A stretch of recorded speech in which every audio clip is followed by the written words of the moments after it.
So what was happening is whenever we get into a design engagement with a client, they would most likely 80 to 90% times come to us and saying, my product sucks, I want to redesign it completely. We'll end up working with them, plan a project for 6 weeks, 8 weeks. It will end up taking 3 months, 4 months. After we have finished everything, they'll go to the developers and say, we want to build this. And the moment they start building it, they realize that, oh, this will take us a year to build. So it's not realistic. So they will strip off half the stuff, they'll build something, they'll remove something. 6 months down the line, they'll build something and it will be nowhere closer to what we had designed. By that time, 1 year is gone from the time we started the engagement. The market has moved on. The competitors have built other stuff which is way better. Half the products don't launch. So what was actually irritating me is that we were not able to add real value to clients in terms of actually getting business benefit out of what we are doing. Because it was just taking too long to finish work, because the moment we do some stuff, they say, no, this is not nice. Let's try more. A typical, let's try more options. And it will take too long for us to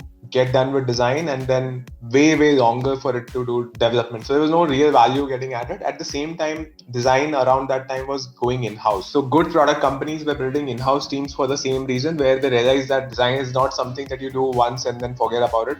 It's something that you can do it as a visioning exercise and plan what's your vision and test it. But then when you're doing design at a tactical build level, where what is going out in the next 2 weeks, 3 weeks, it needs to be very closely aligned with what the tech team is able to build. You can't just spend too much time on just trying to make something perfect. So which is where when I ran a design sprint with some clients first or second time, we realized how we could the kind of ideas that we could come were not incremental, they were exponentially better, and how we could actually engage the team and get really cool ideas rather than very tactical incremental stuff. And in a short amount of time, in a week, you could just make a leap which would have taken months otherwise and still not got. There are many other issues that would happen working with clients. The back and forth feedback would take months, and you send something, they come back, then not all stakeholders are aligned. Somebody else will say, I like it, but my boss doesn't like it. And then you have different calls. So there was a lot of busy time without any productive output happening, because the people who have a big stake and say in the product decisions and the designs were not part of the design process. They don't understand how we came up to design a particular design or solution. They didn't have any background story. They would just look at the final output and react to it.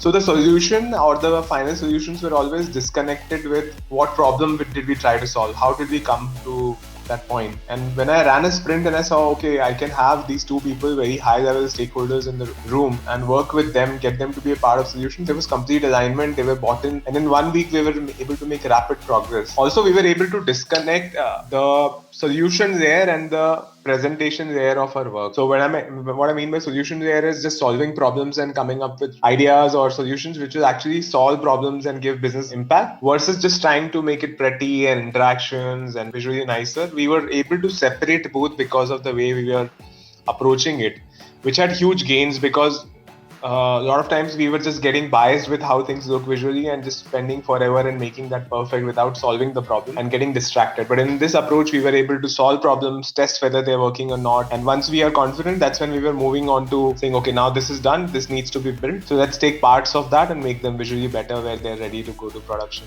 So I was very sold with the moment I did this first time itself, or actually I was sold the moment I read the book itself, that we could use something like this to accelerate the pace at which things are done. Because being a self-taught designer and being very connected with the design ecosystem, I could see the pain that what we are doing will not actually add value to companies in the earlier format.